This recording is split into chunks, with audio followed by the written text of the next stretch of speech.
پیارے دوستو السلام علیکم۔ اسلام اور جمہوریت، آئیے اس ٹاپک کو قرآن اور سیرت کی روشنی میں سمجھنے کی کوشش کرتے ہیں۔ قرآن کہتا ہے وَأَمْرُهُمْ شُورَى بَيْنَهُمْ، سورہ شورا آیت نمبر 38، اور ان کا نظام باہمی مشورے سے ہو۔ سیاسی اور اجتماعی نظام کے تعلق سے قرآن نے جو اس آیت کے ذریعے اصول بتایا تھا، اس کے پس منظر میں جائزہ لے کر دیکھا جائے تو انسانیت نے اب تک کے اپنے پورے تاریخی سفر میں جو ڈیولپمنٹ اور ترقی حاصل کی ہے، اس کی سب سے بہترین مثال قوانین اور اصول کے اعتبار سے آج کا جدید جمہوریت یا ڈیموکریسی کا نظام ہے۔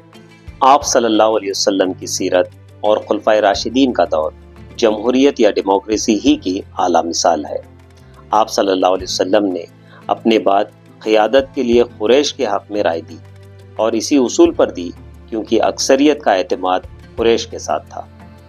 آپ صلی اللہ علیہ وسلم کی وفات کے بعد اسی اصول کی بنیاد پر حضرت ابو بکر رضی اللہ عنہ کو امیر منتخب کیا گیا، اور پھر اسی اصول پر حضرت ابو بکر رضی اللہ عنہ کے بعد حضرت عمر رضی اللہ عنہ منتخب ہوئے، اور پھر حضرت عمر رضی اللہ عنہ کے بعد حضرت عثمان رضی اللہ عنہ کو بھی اسی بنیاد پر امیر منتخب کیا گیا۔ ایک امیر کا انتخاب کرنا ہو یا شورا کچھ لوگوں کو منتخب کرنا ہو، دونوں ہی صورتوں میں لوگوں ہی کی رائے اور اعتماد کو ترجیح دی جائے گی۔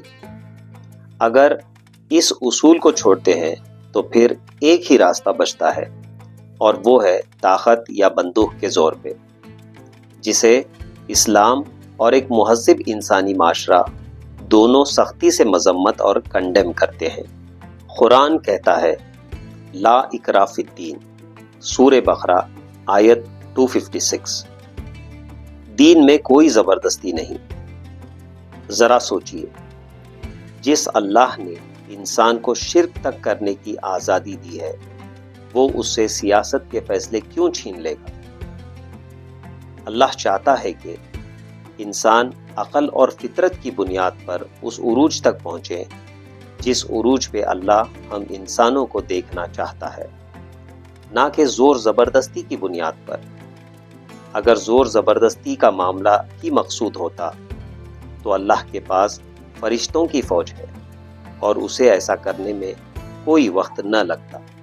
ہوش کے ناخن لینے کی ضرورت ہے، اور صاف صاف لفظوں میں یہ کہنے کی ضرورت ہے کہ اسلام جو اصول نظام کے لیے دیتا ہے وہ جمہوریت یا ڈیموکریسی ہی ہے۔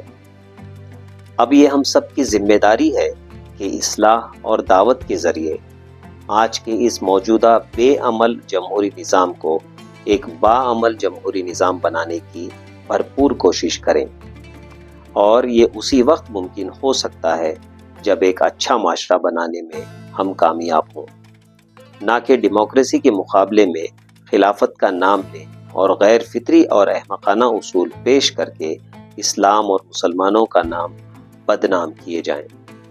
فرد کا ارتقاء، معاشرے کی تعمیر، اور پھر ریاست کی تشکیل، یہ ایک فطری پروسیس ہے۔ جتنا فرد اور معاشرہ اپنے آپ کو بہتر بنائے گا، اتنا ہی بہتر نظام وجود میں آئے گا۔ اس فطری پروسیس کے بجائے اگر کوئی یہ حماقت کرنے کی کوشش کرے کہ کچھ لوگوں کا جتھا بنا کے زور بازو سے انقلاب لانے کی کوشش کرے گا، تو یقیناً یہ ایک غیر اسلامی طریقہ ہوگا، اور ایسی سوچ رکھنے والے سوائے فساد اور فتنے کے معاشرے کو اور کچھ نہیں دے سکتے۔ تو چلیے کھل کر یہ اعلان کریں کہ اسلام اور ڈیموکریسی میں کوئی تضاد یا کانٹرڈکشن نہیں ہے، بلکہ اسلامی تعلیمات سے پیدا ہونے والی ایک خوبصورت تصویر ہی کا نام ڈیموکریسی یا جمہوریت ہے۔ انشاءاللہ ایک اور نئے ٹاپک کے ساتھ جلد ملاقات ہوگی، تب تک کے لیے اللہ حافظ۔ ہمارے چینل کو لائک، شیئر اور سبسکرائب ضرور کریں۔